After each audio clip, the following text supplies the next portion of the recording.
한 번에 합격 해커스.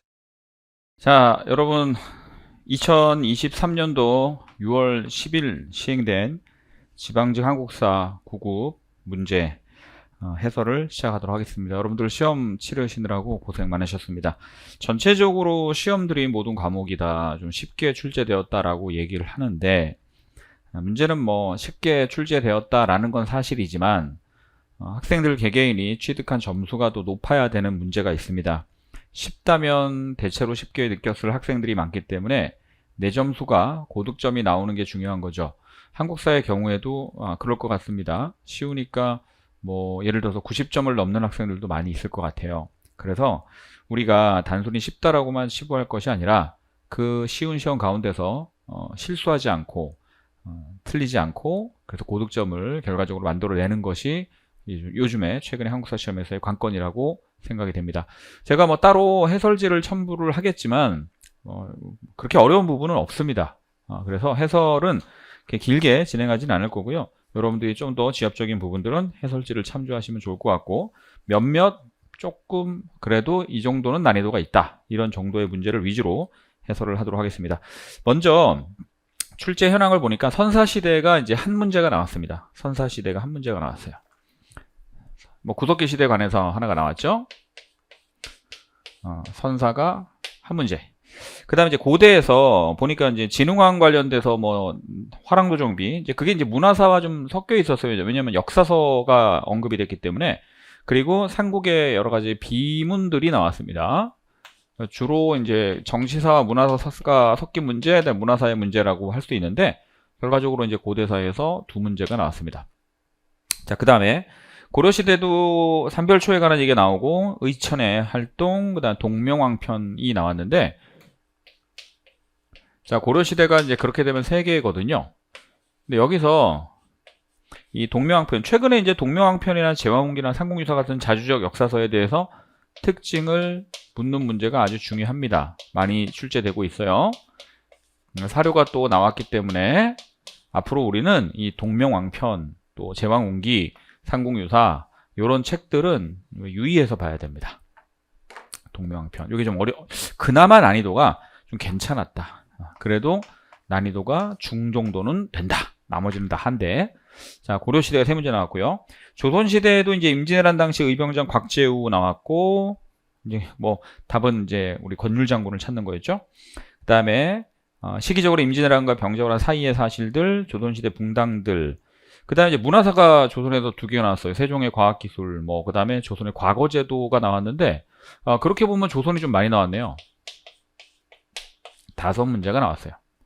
자, 그런데 여기서 자, 바로 문과를 주관하는 기구가 이조가 아니라 예조다. 요게 좀 어렵죠, 그죠? 이거는 어렵다기보다는 상식적으로도 알 수 있는 부분이긴 한데 또 한 번도 생각해보지 않고 넘어갔을 수도 있어요. 그래서 좀 당혹스러울 수도 있다. 이렇게 볼 수가 있고, 근대사 문제는 이제 위정적사 최익현, 독립신문 문제는 좀 너무 초등학교 문제 같았습니다만 독립신문하고 국제보상운동이 나왔습니다. 그래서 이제 근대가 이제 세 문제가 나왔죠. 그러면 이제 일제강점기는 어떻게 나왔냐? 일제강점기도 보니까 신간의 활동하고 10년대 민족운동 나왔습니다. 두 개가 나왔고요. 그 다음에 광복 이후의 현대사. 광복 현대사가 이제 대한민국 수립 과정부터 이승만 정부 시기에 사건하고 6.25 전쟁 중에 있었던 일이 맞냐 안 맞냐 뭐 그런 문제죠. 두 개가 나왔어요. 자, 그 다음 시대 통합 문제가 있습니다. 유적지와 답사 주제를 연결하는 거, 통합 문제가 하나가 나왔죠. 자, 이렇게 되면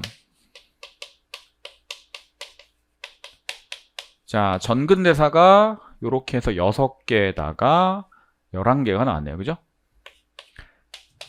그 다음에 근현대사가 이렇게 하면은 7개인데, 자, 통합이 사실은 전근대와 근현대가 막 섞여 있어요. 뭐 이걸 이쪽에다 집어넣든 이쪽에 집어넣든 하면 뭐 대충 비율이 12대 8 아니면 뭐, 그죠?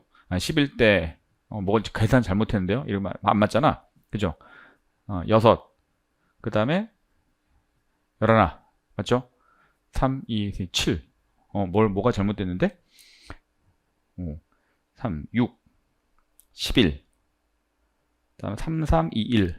아, 여기가 일제가 3이었구나. 아, 백나문의 사회경제사학을 뺐군요, 제가. 그럼 뭐가 안 맞아요, 지금 숫자가. 요렇게. 그러면 여기 8개죠? 그래서 11대 8인데, 요게 여기로 가면 12대 8이 되는 거고, 이렇게 하면 뭐 11대 9도 될 수가 있겠죠? 근현대 비중이 최소한 요 중에 8개 정도는 나오는 것 같습니다. 뭐 국가직도 그랬었는데요. 자, 이렇게 이제 나왔고, 전체적인 난이도는 뭐 하에 속한다고 볼 수가 있고요. 고득점이다. 나는 한국사에서 점수 좀 괜찮게 받았다. 그러려면 90점은 넘어야 될 것 같습니다. 자, 그나마 뭐 조선시대 과거제도 관련된 문제하고 자화합작 7원칙 발표 이외 사실 묻는 문제하고 동명항편의 특징에 관한 문제, 이런 정도가 조금 난이도가 있다라고 볼 수가 있습니다. 자, 그러면 해설을 진행해 보도록 하겠습니다.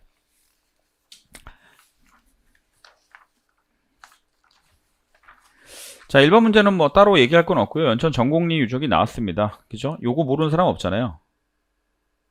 요거. 바로 주먹토끼가 동아시아 지역에서 처음 발견된 거죠. 그죠? 주먹토끼. 그러면 이제 여러분들 구석기 유적이라는 거 다 알 수 있겠죠? 그럼 구석기 시대 생활은 뭡니까? 자, 당연히 이제 요거죠. 동굴이나 바위 그늘, 강가의 막집 등에 살았다. 그러면 이제 이런 경우는 움집이 화덕의 내부에 따르면 신석기 시대도 있을 수 있고요. 청동기도 있을 수 있어요. 신석기 시대라면 가운데 있었겠죠. 청동기면 약간 벽쪽으로 가겠죠. 토기를 만들기 시작한 건 신석기 시대 이후고요. 구릉을 만들고 방어시설 갖추는 것은 역시 청동기 시대 유적에서 나옵니다.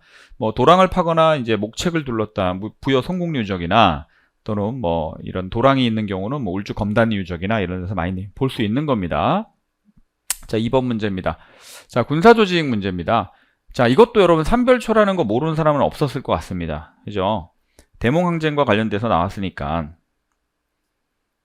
삼별초 됐죠? 삼별초.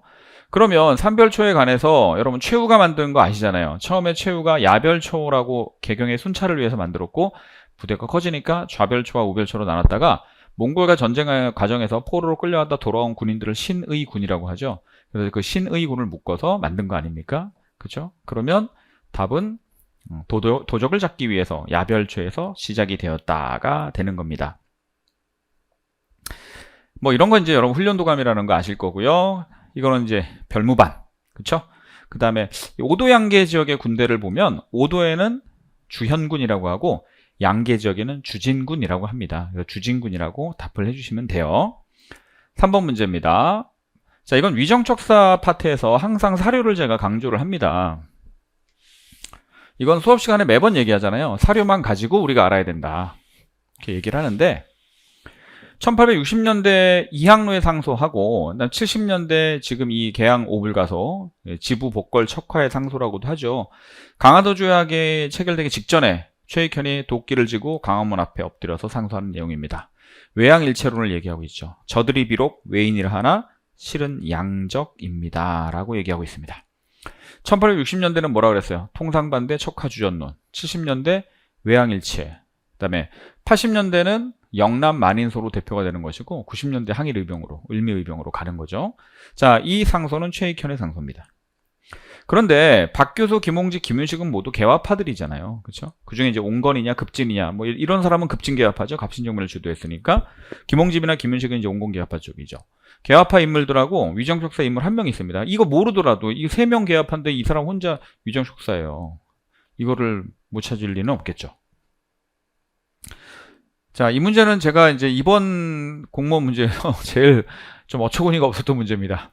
서재필이 정부 지원을 받아 창간했고 한글판과 영문판이 있다. 아니, 이거를 가지고 독립신문인 걸 모르는 사람이 어디 있습니까? 사실. 그죠? 중학생, 고등학생한테 물어봐도 다 아는 얘기잖아요, 이거는. 제국신문은 이종일이 발행을 했고 순한글로 발행된 신문이고요. 한성순보는 박문국이 순한문으로 발행한 신문입니다. 83년부터 84년까지죠. 황성신문도 1898년에 남궁옥이 발행한 신문인데 국한문 혼용체고 아무래도 이거는 유생층이 많이 읽는 신문이고 뭐 유명한 거는 장지연의 시리아 방송대국이 처음으로 실린 신문이기도 합니다. 자, 그 정도로 하시면 될 것 같아요. 5번으로 한번 가보겠습니다. 자, 여기선 사실 답을 찾는 건 좀 그래요. 답은 뭐 그냥 그런데 여기 한번 맞춰볼게요. 지금 영양왕 때, 고구려가 영양왕 때 신집 5권을 편찬했다 그랬습니다. 이게 자꾸 오른쪽 밀리네요. 이상하게. 균형이 잘 안 맞습니다. 지금 이게. 이쪽으로. 자, 이렇게 신집 5권을 편찬했고, 백제에서는 가시기에 고흥이 서기를, 신라에서는 나시기에 거칠부가 국사를 편찬했다라고 얘기했죠. 자, 그러면 요거 관련해서 여러분, 이거는 좀 중요하잖아요. 자, 삼국의 역사서.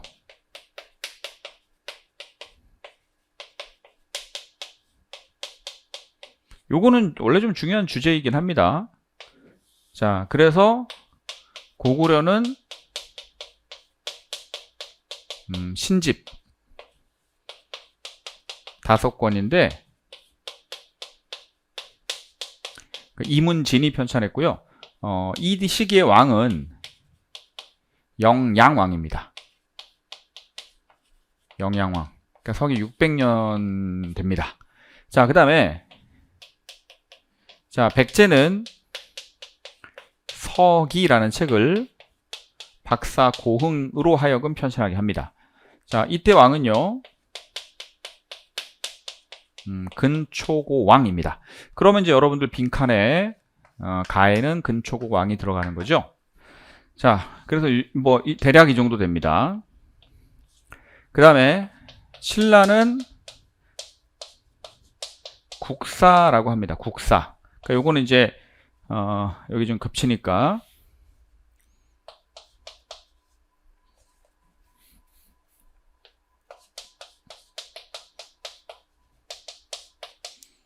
요거 이제 거칠부죠. 거칠부. 여기는 진흥왕이에요.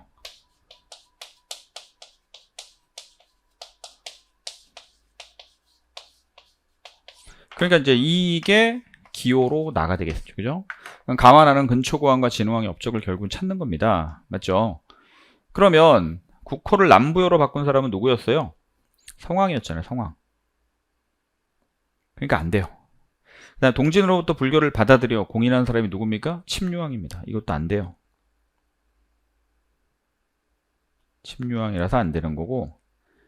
그럼 이제 화랑도를 국가적인 조직으로 정비했다가 답이 되는 거고, 병부를 처음 설치한 사람은 누가 됩니까? 법흥왕이죠. 제가 병나요, 율대불상, 금연하세요 맨날 외우라고 얘기했잖아요. 그죠? 정답은 3번 간단하게 나올 수 있습니다. 됐습니까? 자, 이렇게 해결하시면 되고요. 6번 문제. 자, 다음 문화재를 통해 알 수 있는 내용에 연결이 옳지 않은 것입니다. 자, 사택지적비 나왔고 임신서기석 나왔고 충주고구려비 호우명 그릇이 나왔어요. 자, 보시면 사택지적비는 백제귀족 사택지적이라는 사람이 살아생전에 불당을 건립한 내력을 적은 것이고 도교적 자연관이 있다. 이것 때문에 중요하게 배우는 건데 백제가 영산강 유역까지 확장을 했느냐? 뭐 여러분 사택지적비가 부여에 있는데 그렇죠? 그게 영산강 유역이면 남해안이잖아요. 남해안. 이거하고 관계가 있다 없다? 없어요. 이거는 최근 들어서 백제사 연구에 보면은 백제가 이제 남해안 쪽으로 밀려나 있었던 그 마한을 정벌한 것과 관련돼서 지금의 영산강 유역 일대에서 그 백제의 고분들이 많이 발굴이 되고 그 백제 고분에서 토기들이 많이 나와요. 그런 것들을 가지고 우리가 추론할 수 있는 내용이지 사택지적 비문은 전혀 영산강 유역 진출하고는 관계가 없어요. 그렇죠? 이거는 백제 고분과 토기들로 볼 수가 있다. 자, 그런데 임신서기석은 신라의 청년들이 유교경전을 공부하는 다짐 적어놓은 거 맞고 충주고구려비는 장수왕이 세운 것으로 이때까지는 알려져 있었는데 이게 사실은 장수왕인지 광개토대왕인지 문자왕인지에 대한 논란은 좀 있습니다. 최근에 충주고구려비에 또 영락 7년이라는 또 글귀가 다시 판독이 됐기 때문에 그냥 오색이라고 해야지 이거를 광개토대왕이다 또는 그 전처럼 장수왕이다라고 단정할 수는 없지만 충주니까 남한강 유역이죠. 그래서 고구려가 남해안으로 진출했던 남한강 이남으로 진출했던 사실을 보여주는 겁니다. 호우명 그릇은 신라의 호우총에서 발견된 그릇인데 광개토대왕을 기념하기 위해서 만든 그릇이 발견됨으로써 당시의 고구려와 신라와의 관계를 보여주는 겁니다. 아마 이게 호우명 그릇에 보면 을묘년 국강상 광개토지 호태왕이라고 써 있는데 을묘년이 415년이에요. 415년이면 광개토대왕이 죽은 지 몇 년 안 됐습니다. 그러니까 장수왕이 아버지를 기념하기 위해서 만든 것으로 보이고, 그러한 기념하기 위한 그릇이 신라의 고군에서 발견됐으니까 신라와 고구려의 밀접한 관계를 보여주는 것이죠. 그래서 정답은 1번이 되겠습니다. 사택지적비가 시험에 나온다면 뭐랑 관련해서 나온다? 도교적 자연관, 그죠? 의자왕 때 귀족. 그러면 이 사람은 부여에 살았을 것이고, 사택지적비는 부여와 관련이 있지 영산강 유역을 확장하는 내용하고는 관계가 없다. 백제가 영산강 유역까지 영역을 확장했다. 이거를 보여주는 것은 이 지역에서 발견되는 백제 고분과 토기들을 통해서 알 수가 있는 겁니다. 자, 7번 문제도 좀 약간 어처구니가 없는 문제였긴 했는데요. 곽재우 장군이면 이제 임진왜란 당시 최초 의병 아닙니까? 붉은 망토를 입고 다녀서 홍의 장군이라고 부르죠. 홍의 장군. 그다음에 의령 쪽에서 맞아요. 지명은 모를 수 있습니다. 뭐 의병이니까 당연히 기습 작전했겠죠. 그런데 뭐가 안 되는 거예요? 뭐가 안 되는 거예요?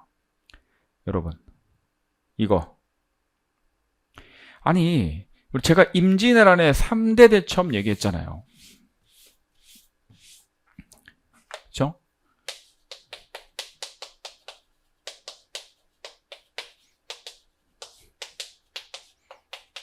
자, 임진왜란의 3대 대첩이 뭡니까? 먼저 이순신 장군의 한산도 대첩.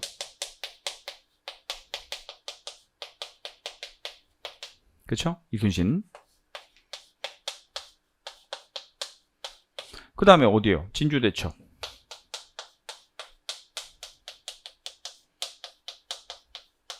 자, 목사 김시민. 그 다음에 조명연합군이 평양선 탈환한 이후에 행주단성에서 행주대첩이 있었습니다. 권율이죠. 이게 임진왜란 3대 대첩 아닙니까? 그러니까 3번은 지금 곽재우 장군하고 관계가 없어요. 권율 장군이에요. 그쵸? 자, 8번입니다. 이것도 국채 1,300만 원을 갚으면 나라가 보존되고 이를 갚지 못하면 나라가 망할 것이다 라고 얘기하고 있습니다. 여러분, 여기서 나오잖아요. 여기서. 그럼 나라빚을 갚자라는 거 아닙니까? 그럼 나라빚을 갚자라는 거는 여러분 지금 여기서 시작된 뭐다? 국채 보상 운동이죠. 국채 보상 운동.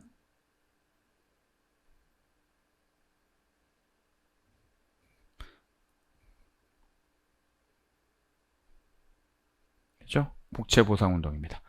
그럼 여러분, 조선형평사는 1923년에 진주에서 백정 출신들이 자신들에 대한 신분적인 차별을 철폐하라고 만든 것이고, 조선물산장려에도 서울과 평양에서 만들어졌지만 이제 처음에 평양에서 만들어진 시기는 1920년이죠.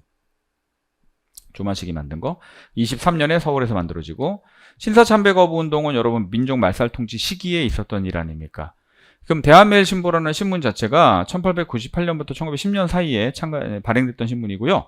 여기서 대구 지역을 중심으로 국채보상운동이 일어났을 때 그것에 대해서, 그러니까 당시에 이 서상돈하고 그 김광재라고 하는 분이 대구 지역에서 출판사를 경영하시던 분들인데, 서상돈이 부사장이고 김광재가 사장이었어요. 근데 부사장 서상돈이 이제 그 이야기를 한 거죠.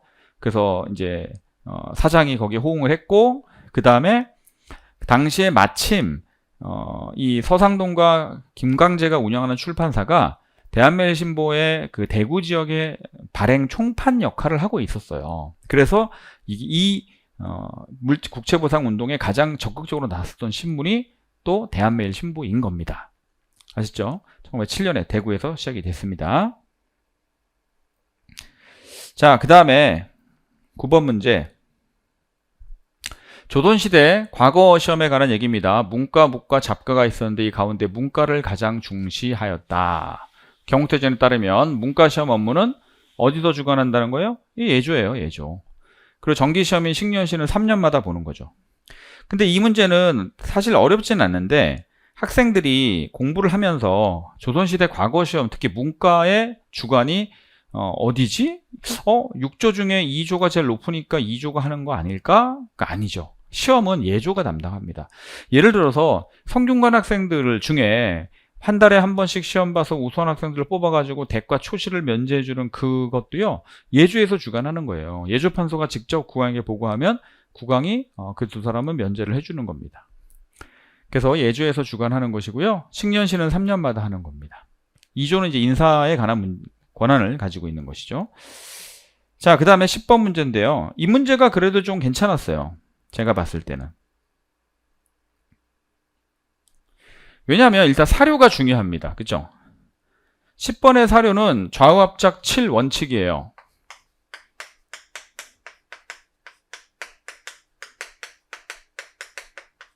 좌우합작 7원칙. 이게 이제 언제 나오냐면 1946년 10월에 나옵니다. 왜 그럴까요? 46년에 어떤 일들이 있었냐면요. 이 1946년 요때 먼저 3월부터 1차 미소 공동위원회가 열렸어요.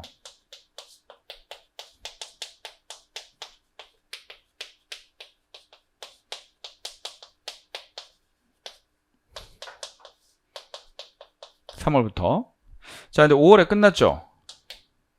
자, 그래서 6월에 이승만의 정읍 발언이 있었던 거예요. 그래서 남한 지역만 단독 정부 수립하자. 그랬더니 이제 7월에 자화합작 운동이 시작이 됩니다.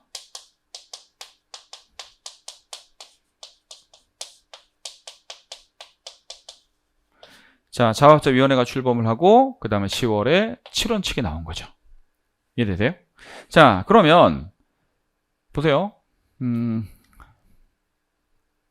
지금 보시면 1차 미소 공동위원회 요거 이게 여기라니까요. 그러니까 이것 이후에 해당되지 않는 사실을 찾는 거니까 다 미사번이 되는 거죠. 근데 이제 이게 뭐가 문제냐면 이 문제도 사실 그래요. 뭐 좀 다닥다닥 붙어 있는 것들을 가지고 냈으면 좋았는데 여기 있는 게 다 너무 뒤에 있는 일이죠. 그죠? 사회혁명은 뭐 이 정부 수립 과정에 있었던 일이 아니잖아요. 이승만 정부 출범해서 있었던 일이고. 그쵸? 1960년이니까. 반민족행위 처벌법이 공포되려도 이게 이제 우리가 재헌국회가 법을 만들긴 하는데 정부 수립이 돼야 되거든요. 이 반민족행위 처벌법 자체가 1948년 9월에 제정이 된 거예요. 그 다음에 재헌국회에서 대통령 이승만, 부통령 이시영을 선출하였다 그랬는데 이제 대통령 이승만과 부통령 이시영이 대통령과 부통령으로서 대한민국 정부가 출범하게 되는 것은 48년 8월 15일이지만 이미 이승만과 이시영이 국회에서 당선이 된 것은 7월 하순의 일입니다. 48년 7월이에요.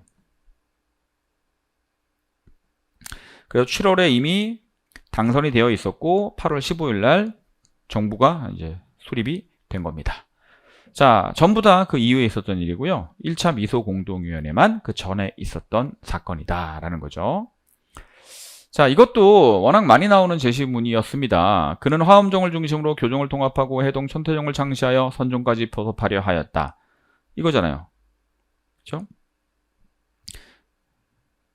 교종을 통합하고 선종까지 통합하려고 했다. 그래서 이제 이 사람은 해동 천태종을 창시한 사람 누굽니까? 고려시대 의천이죠. 의천. 그러니까 의천은 처음에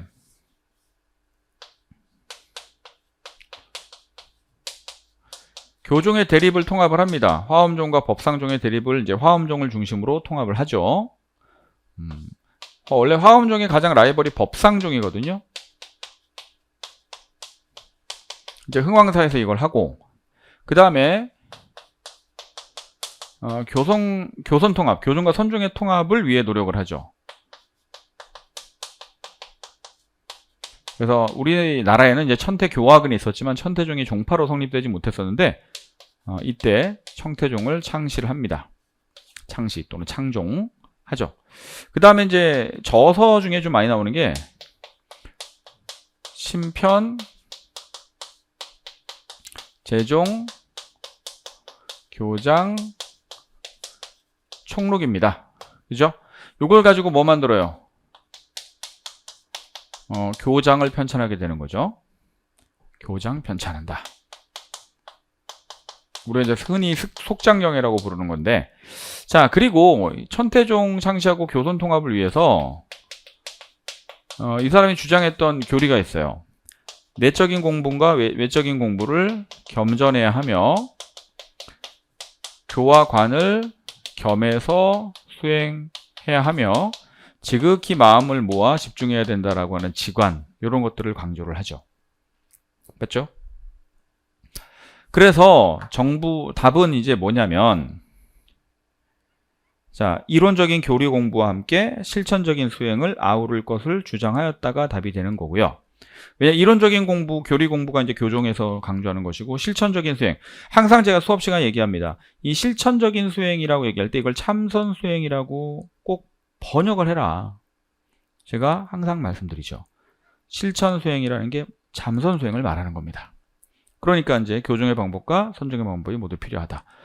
그런데 참선과 독경은 물론 노동의 힘을 쓰자고 하면서 결사를 제창했다 그랬는데, 이번의 경우에는 이게 진울의 수선사 결사예요. 처음에 이제 정의 결사로 만들었다가 나중에 수선사 결사로 이름이 바뀌고요. 이게 정의 결사문에 보면 이런 내용이 나오거든요. 3번은 해동고 승전을 쓴 사람은 이제 1215년에 나온 책인데요. 각훈이라는 승려고요. 백년결사는 이제 요세라는 사람이 수선사 결사 갔다가 탈퇴하죠. 그래서 참회수행법을 기반으로 백년사를 중심으로 백년결사를 만듭니다. 요세. 원래 이제 고려시대 승려 중에 고려 전계 균여가 좀 많이 나온다면 중계 의천, 무신식공기 이후로 진울, 그 다음에 뭐 원래 해심, 그 다음에 요새 좀 많이 나오고요. 가끔가다 이제 해동고 승전 관련해서 이제 각훈이나 고려 공민왕 때 고려 말에 뭐 보우나 이런 사람들이 간혹 나옵니다. 자, 그 다음에 12번 한번 보겠습니다. 자, 시기에 있었던 사실로 옳지 않은 것인데, 이제 임진왜란하고 병자호란이 있어요. 그 임진왜란의 발생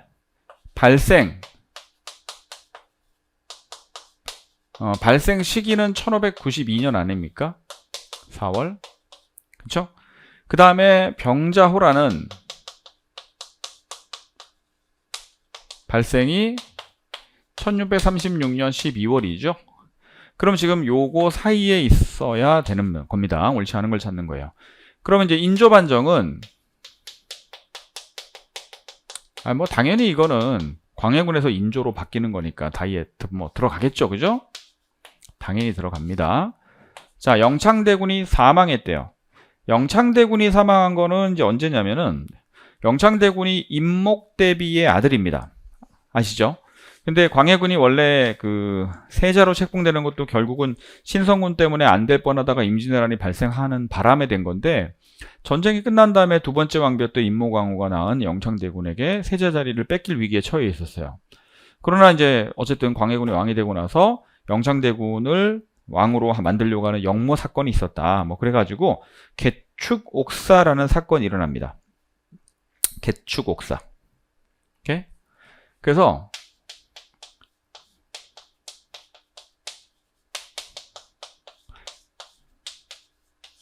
자, 개축옥사로 영창대군이 중심이 된 영모 사건이에요. 그래서 당연히 강화도로 귀양을 가게 됩니다. 거기서 강화부사에게 살해당하죠. 나중에 이제 인조반정 일으킬 때 서인들이 광해군 이렇게 한 다음에 이제 영창대군의 어머니였던 임목대비는 서궁, 즉 경원궁에 유폐시켰잖아요. 그래서 폐모살제라는 걸 내세워서 인조반정 일으킨 거 아닙니까? 3번 강옥림이 후금에 항복했다. 강옥림은 그 부차 전투인데 명을 도와서 후금과 싸워라 광해군이 보냈어요. 근데 상황을 잘 봐고 정세를 잘 판단해서 해라 그랬죠. 그래서 부차 전투에서 패배하고 항복을 하게 되는 거죠. 이게 광해군 때 있었던 일이기 때문에 연도를 모르더라도 뭐 사이에 들어가는 건 당연히 알 수 있겠죠. 그러면 자, 복림대군이 귀국하려면 소현세자와 복림대군이 함께 오는 이제 같이 끌려가잖아요. 인질로 병자호란 이후에. 그 돌아오려니까 당연히 병자호란 이후에 돌아와야 되겠죠. 그죠? 그래서 뭐 돌아온 거는 끌려간 지 한 8년 정도 지나야 돼요. 그러니까 1645년에 돌아오는데 형이 먼저 돌아왔고 형이었던 소현세자가 죽고 한 2달 후에 복림대군이 와서 세자가 되죠. 소현세자 아들 세손이 세자가 되는 게 세손이 왕위를 이어받는 게 아니라 복림대군이 세자가 돼서 이제 효종이 되는데 어쨌든 이거는 병자호란 이후에 끌려갔다가 돌아온 거니까 답이 4번이 될 수밖에 없습니다. 그렇죠? 다음 3번인데요. 답사여행을 떠나고자 하는데 옳지 않은 것을 찾는 겁니다. 강화도에 가면 외교장각이 있어요. 맞죠? 강화도잖아요. 이거 외교장각은. 왕실의 도서관인데 규장각의 부속 건물이라고 볼 수 있습니다. 자, 그러면 강화도예요. 아니, 강화도하고 동학하고는 관계가 없잖아요. 그렇죠? 동학은 주로 이제 전라 충청도 일대 좀 유적지가 많고 고려 궁지도 강화도죠. 지금 강화도 어차피 강화도 간 거구나. 죄송합니다. 강화도로 가고 있습니다. 이렇게 고려 궁지는 뭐예요? 고려시대 대몽항쟁 여기서 했잖아요. 그죠? 그때 고려 정부가 천도를 했단 말이에요. 그거 맞죠? 그 다음에 고인돌 많잖아요. 고인돌 역사유적 지구가 어디입니까? 강화, 화순, 고창 아닙니까? 청동의 문화 맞고. 광성모 전투 뭐예요? 어제원 장군, 신미양요. 그쵸? 제가 항상 얘기하죠. 병인양요 하면은 정족산성, 문수산성 찾고 초지진, 덕진진, 광성보 하면 신미양요 찾아라. 제가 말씀드립니다. 항상. 그래서 관계없는 거 1번이에요. 1번. 그 다음에 조선시대 붕당에 관한 문제인데 선조 때 사림이 동서로 분열이 되죠. 뭐 이유야 심의경과 김유원의 싸움, 그렇죠? 그다음에 광해군 때 북인이 집권하죠. 북인 정권 아닙니까? 그래서 중립외교한 거고 인조 때 남인이 독점한다 안 돼요. 왜요? 인조 반정을 누가 주도했다? 서인이 주도했잖아요. 서인이 여당이고요. 그다음 북인은 몰락했고 남인은 약간 야당 같은 느낌으로 보시면 됩니다. 숙종 때는 이제 환국이 일어나는데 환국으로는 이제 서인, 남인이 교차로 권력을 잡죠. 경신왕국에선 서인, 그 다음에 기사왕국에선 남인, 갑술왕국은 서인인데 이때 경신왕국과 기사왕국 사이에 여기가 이제 경신왕국 있잖아요. 경신왕국. 그 다음에 이제 기사왕국. 자, 갑술왕국이죠. 이게 뭐 왜 일어나는지는 아시죠? 서인이 승리하고 기사왕국에서는 남인이 승리하고 장희빈이 중전되고 뭐 인현하고 쫓겨나고 그러잖아요. 그 다음에 서인이 다시 승리하고 장희빈 죽고 막 그러죠. 그죠? 자, 그럴 때 요 사이에 회니십이라는 사건이 있어서 이건 이제 송시열과 윤증의 싸움인데요. 이것 때문에 서인이 송시열을 지지하는 노론과 윤증을 지지하는 소론으로 갈라지게 돼요. 그래서 노소의 분열은 숙종 때 있었던 일이 맞아요. 아셨죠? 그러다가 나중에 갑술왕국 이후에 서인이 일당 독재를 하니까 노소의 갈등이 더 심해지겠죠. 자, 세종 때 있었던 일 아닌 것은 했는데요. 일단은 뭐 너무 어처구니 없게 고려시대 우왕 때 최무선이 건의해서 만든 화통도감이 나왔기 때문에 이건 뭐 좀 그렇습니다. 그죠? 많이 배운 건데 우리 우왕 때 왜구들의 침략 격퇴하는 과정에서 제가 맨날 얘기하죠. 홍산대첩, 화통도감 설치, 진포대첩, 황산대첩, 그다음에 뭐 관음포대첩 제가 항상 얘기합니다. 근데 이제 1번에서 좀 조심하셔야 되는 게요. 조선시대 금소갈자를 만드는 주자소가 있어요. 주자소. 그리고 여기서 개미자를 주조하는 게 태종이에요. 그러면 이제 주자소에서 또 글자를 또 만들겠죠. 여기 있는 것처럼 갑인자, 뭐 경자자, 뭐 병호자 이런 거 만들고 그다음에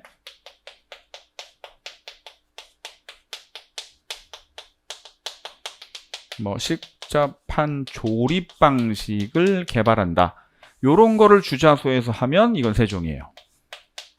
그죠?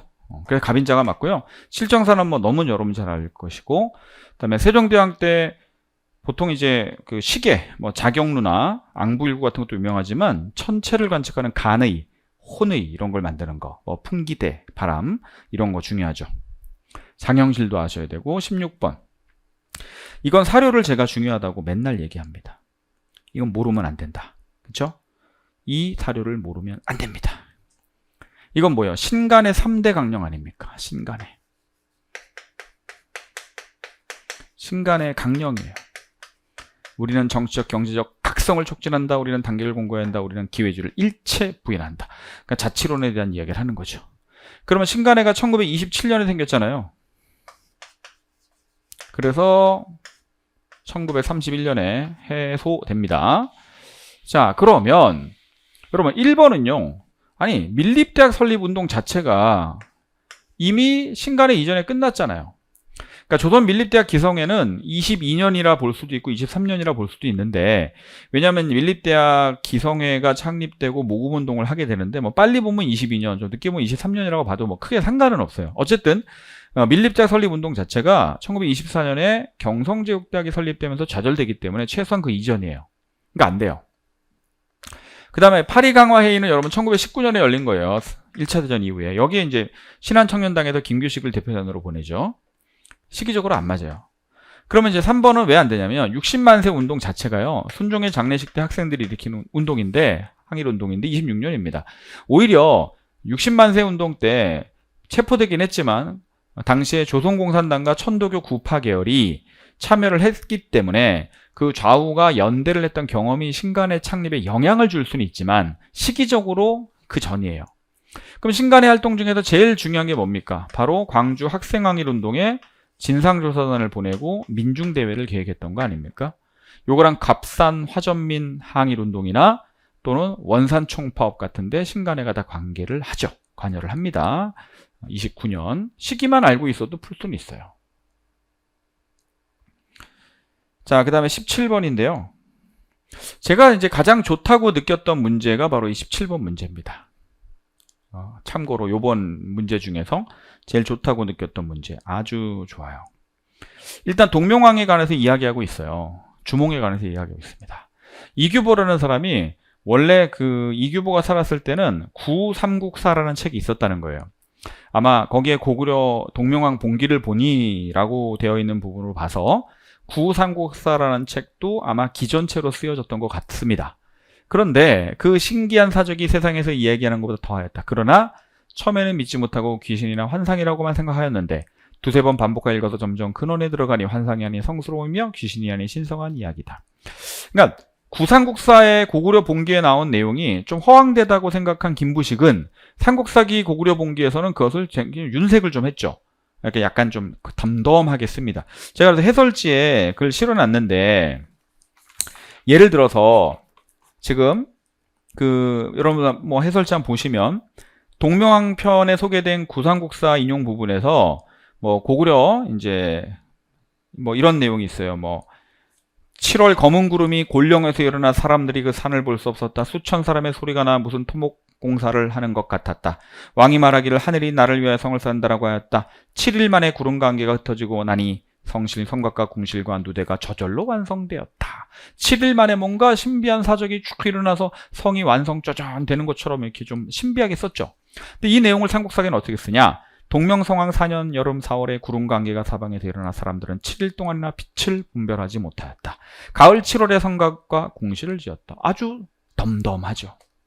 그러니까 김부식은 구삼국사에 나온 내용을 아마 이거는 괴력난신이라고 본 것 같아요. 그래서 덤덤하게 적었고, 그런데 이 주몽의 탄생 이야기도 그렇게 적었겠죠. 그런데 이규보는 자기도 유학자니까 처음에는 믿지 않았다. 하지만 여러 번 되뇌어서 읽어보니까 이거는 환상이 아니라 실제로 일어난 신비한 사적이다. 난 적어야 되겠다. 삼국사기가 빼먹은 것 중에 주몽에 관한 탄생 설화를 집어넣는 겁니다. 그럼 강목제 사서는 일단 고려 말에 뭐 충수강 때 민지의 본조 편령 강목이나 이런 거 나왔을 때 나오는 거고요.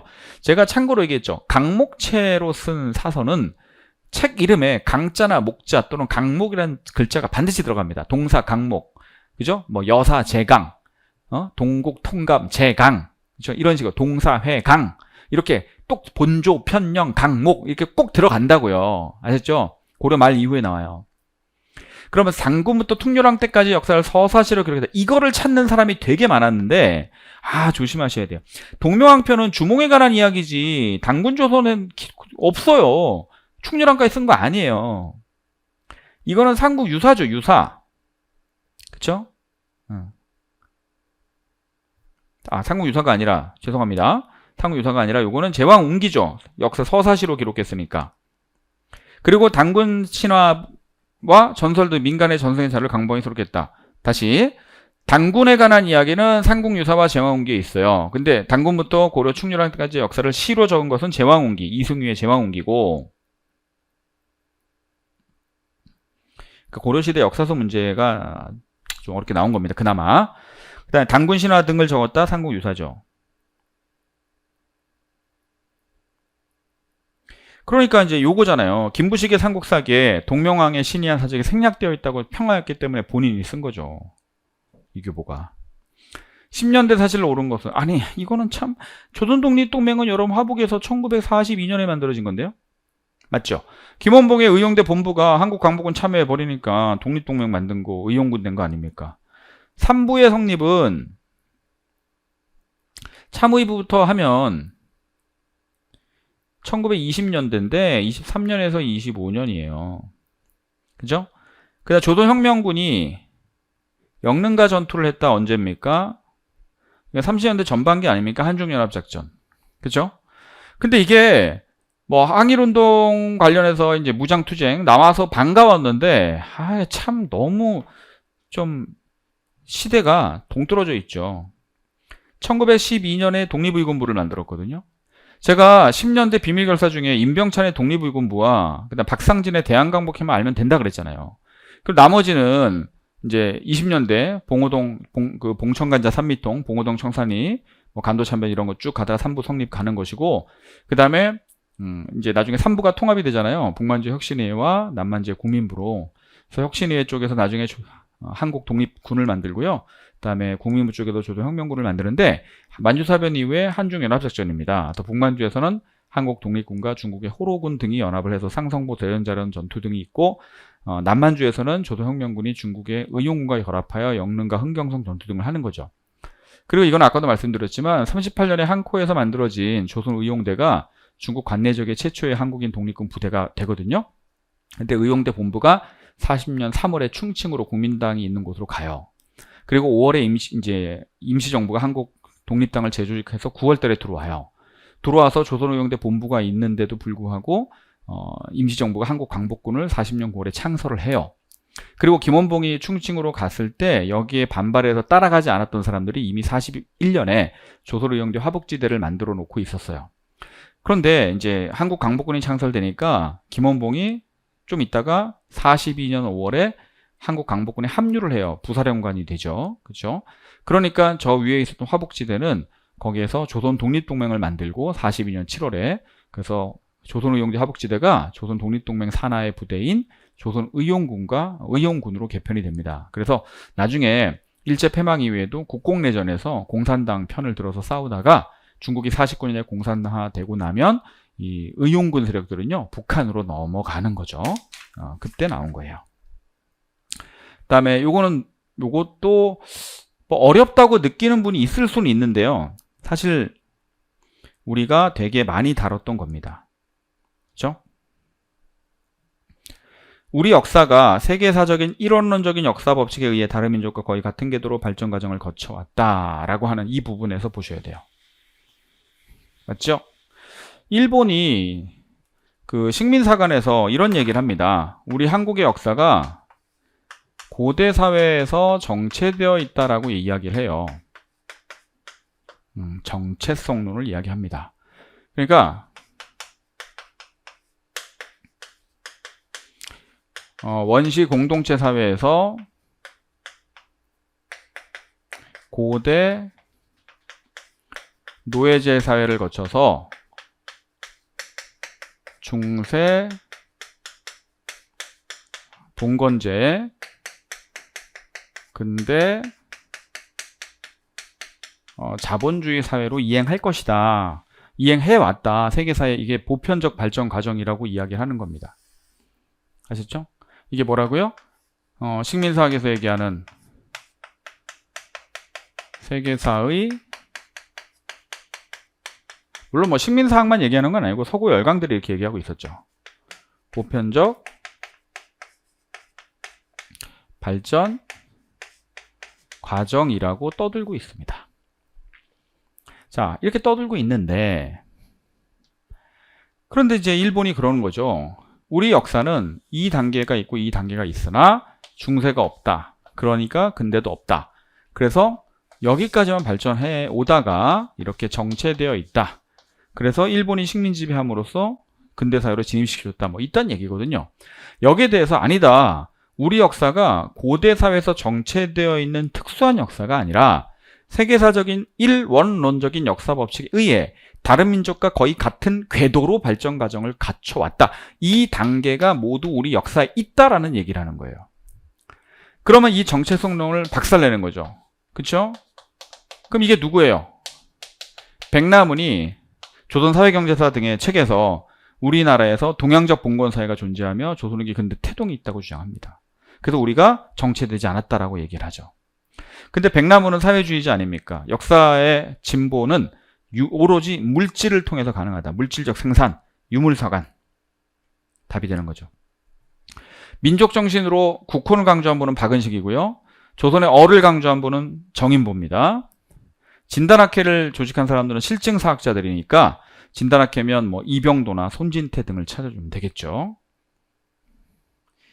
자, 6.25 전쟁 중에 있었던 사실이 아닌 것은인데요. 자, 이건 뭐 너무 쉬웠어요. 왜냐면 에치슨 선언은 1950년 1월에 미 국무장관 에치슨이 미국의 극동방어선에서 타이완과 대한민국을 제외한다는 선언이었죠. 그래서 북한이 전쟁을 안 그래도 준비하고 있었는데 거기에 조금 더 힘을 실어준 결과적인 뭐 그런 게 있었던 거고, 그래서 제가 항상 조심해야 된다고 얘기합니다. 50년 1월에 있었던 에치슨 선언과 한미 상호 방위 원조 협정은 6.25 전입니다. 전쟁 전.